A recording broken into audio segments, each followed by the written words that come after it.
A long time ago, the world was facing trouble. A demoness named Mahishi was creating chaos in the heavens. She had received a strange blessing from Lord Brahma that no one could defeat her except a child born from both Lord Shiva and Lord Vishnu. She thought she was safe forever. How can two male gods have a child? She laughed. Feeling unbeatable, she attacked the gods, pushed them out of their homes, and disturbed the peace everywhere.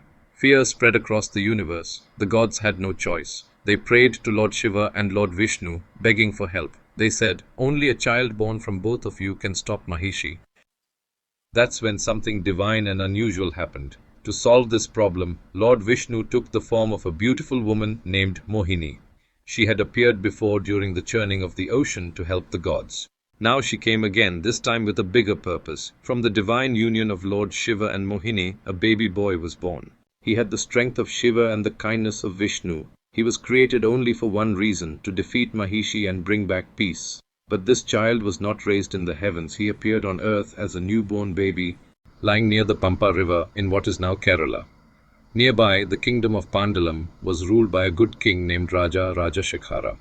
He was kind, but he and his queen had no children. One day, while hunting in the forest, the king heard the soft cry of a baby. He followed the sound and saw a glowing child shining with light, wearing a small golden bell around his neck. The king felt the child was a gift from the gods. He took him home and named him Manikandan, Mani for the bell and Kandan meaning a divine boy.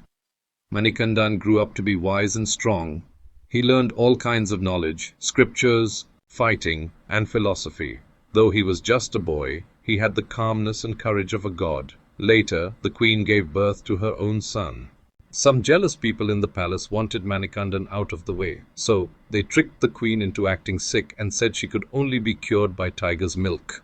It was a dangerous task, but Manikandan, fearless and determined, said, "I will go and bring the milk." He entered the deep forest alone. But his real mission was not just to bring milk, it was to face Mahishi. In the forest, Manikandan met Mahishi. A huge battle took place. She used all her power to destroy him. But Manikandan was not an ordinary boy. He was divine. He fought bravely and defeated Mahishi. Some say she was freed from her curse and received his blessings before she left. After the battle, Manikandan returned to Pandalam, riding a tiger, followed by other wild animals. Everyone saw him and realized, this is no normal child. He is a god. The king, queen, and people bowed before him. But Manikandan didn't want to become king. He said, "My duty is done.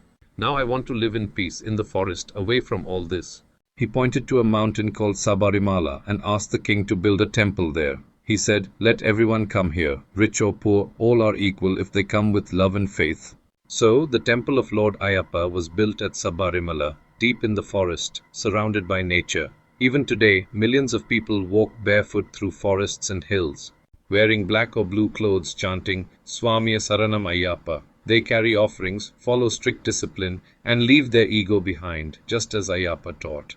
Lord Ayyappa's story is not just about gods and demons. It is about faith, self-control, and doing the right thing. Born from the powers of Shiva and Vishnu, but raised as a humble child on earth, Ayyappa teaches us, truth will always win, ego must be removed, and dharma, the path of goodness, will always shine. Swamiye Saranam Ayyappa.